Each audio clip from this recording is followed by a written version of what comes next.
learning and getting the exposure from our own experiences, so you know what to do, what not to do. Because, which takes me into a segue into another part of this, is that, like I said, so many people they aspire to do so much. They have the dreams. I remember growing up, Pastor McKnight, Jonathan McKnight was our pastor when we were growing up. We was at the church behind the stove, behind the fence, behind the pond, right? And when we were growing up, we would have to do these vision boards, and it was always about make the vision plain. And I think that, there are so many places, I won't name where those places are, but I guess I will kind of name some of them. In the church, for instance, right? There's so many people who have visions, who have ideas, but no one can seem to get anything off the ground. Right. And, I'm not sure what you have diagnosed or what prognosis you've given to that condition, right? Because, when we go to the church, and when we're in the church and we're believing and having this faith in God and following, the messages of our leaders and listening to these words, you would think that people would be seeing more success. Yeah, I think there's a nuance in there. So vision boards, I have a different viewpoint. Mm-hmm. I think that vision boards are doing exactly what they're supposed to do. They are giving people a vision of the end goal. Mm-hmm. But what I teach people is, do not tell me where you're going without steps on how to get there. Right. So it's like we're in Orlando, and I say, meet me at the Millennium Mall. I send you a picture of it. You're like, this place is amazing. Look how big it is. Look how nice it is. But I don't give you any directions. Right.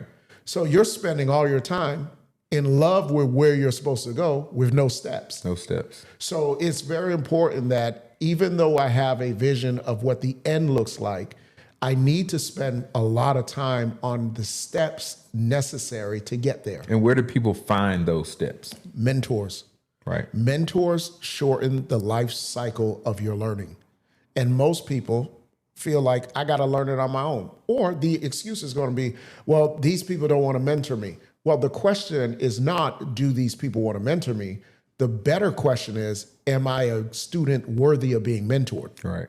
And the student worthy of being mentored asks the right questions, places themselves. There'll be courses that you'll do. You'll say, hey, I'm doing a free whatever. They should be watching every podcast. They should be watching every lesson that you're giving them. Right. They should be able to finish your sentences because they've studied what you're doing. John Morgan writes a book that I think is incredibly true and incredibly important. He says, you can't teach hungry. Right.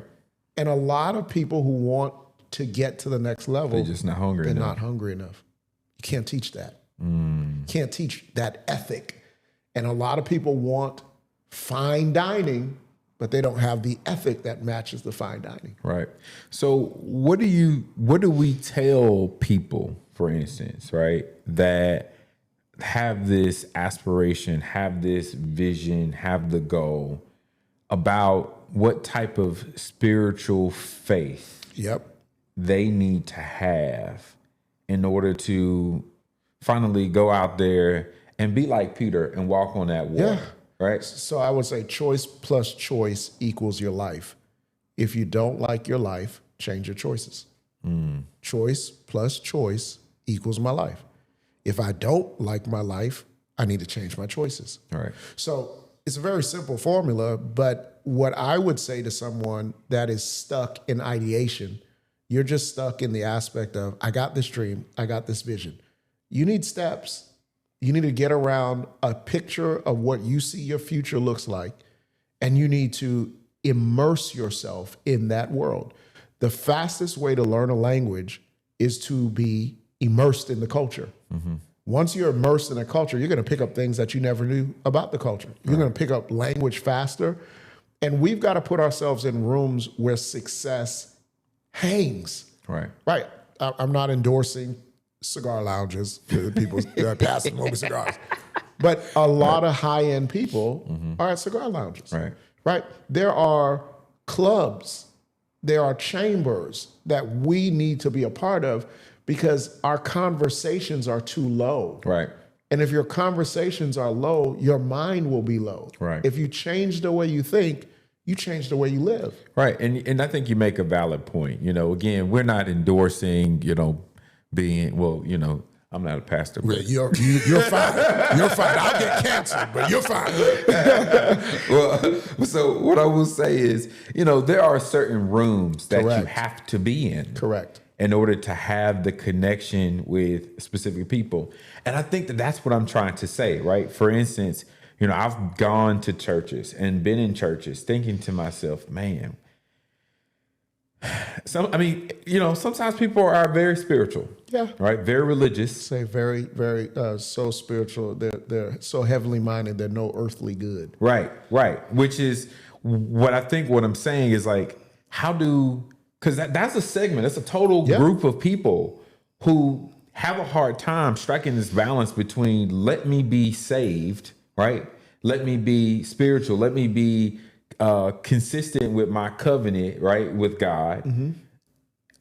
And I can't be in a certain type of place, because I can't be there. Well, you don't have to go to the spaces that defile you. You can. Right. There are so many. You can go to the gym, but when you go to the gym, you got to get up at 5 a.m. because all the high achievers are at 5 a.m. See, that's deep. Right? So I need to change. Oh, man, I'm tired. The people who are up at that time, they're professionals. They know.